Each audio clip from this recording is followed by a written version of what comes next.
ఒక కొడుకు తన తల్లిని ఇలా అడిగాడు, అమ్మా నాకు 18 సంవత్సరాలు వచ్చాక నీవు నాకు ఏమిస్తావని. అందుకు అమ్మ అంటుంది, ఖచ్చితంగా నేను నీకు ఒక మంచి బహుమతి ఇస్తాను, ముందు నువ్వు బాగా చదువుకొని గొప్ప ప్రయోజకుడు అవు నాన్న అని అంటుంది. కొన్ని రోజులు గడిచాయి. అబ్బాయికి భయంకరమైనటువంటి ఒక వ్యాధి వచ్చింది. డాక్టర్స్ అతను బ్రతకడం కష్టం అని తెలిసి చెప్పేశారు. ఆ తల్లి తల్లడిల్లిపోయి తనలో తానే బాధపడిపోయింది. కొడుకు అమ్మతో అంటాడు, అమ్మాయికి నేను బ్రతకలేనా, నేను చనిపోతానని. తల్లి అంటుంది, నాన్న నీకు ఏమి కాదు, నేను ఉన్నాను కదా అని నమ్మకం ఇస్తుంది. కొద్ది రోజులకు అబ్బాయికి జబ్బు నయమవుతుంది. అతనికి 18 సంవత్సరాల వయసుకు చేరుకుంటాడు.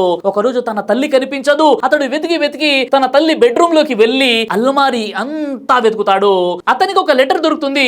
అందులో ఇలా రాసి ఉంటుంది, బాబు నీకు పుట్టినరోజు శుభాకాంక్షలు, నీకు మాట ఇచ్చిన దాని ప్రకారం నీకు మంచి బహుమతి ఇవ్వాలి, అది నీకు నేను ఎప్పుడో ఇచ్చేశాను అని అంటుంది. నీ ప్రాణానికి ముప్పు అని తెలిసిన తర్వాత నేను బ్రతికి ఉండడం వృధా అనుకుని నా గుండె నీకు ఎప్పుడో ఇచ్చేశాను, నువ్వు క్షేమంగా ఉండాలని దేవుని ప్రార్థిస్తున్నానని ఆ లెటర్ లో ఉంటుంది.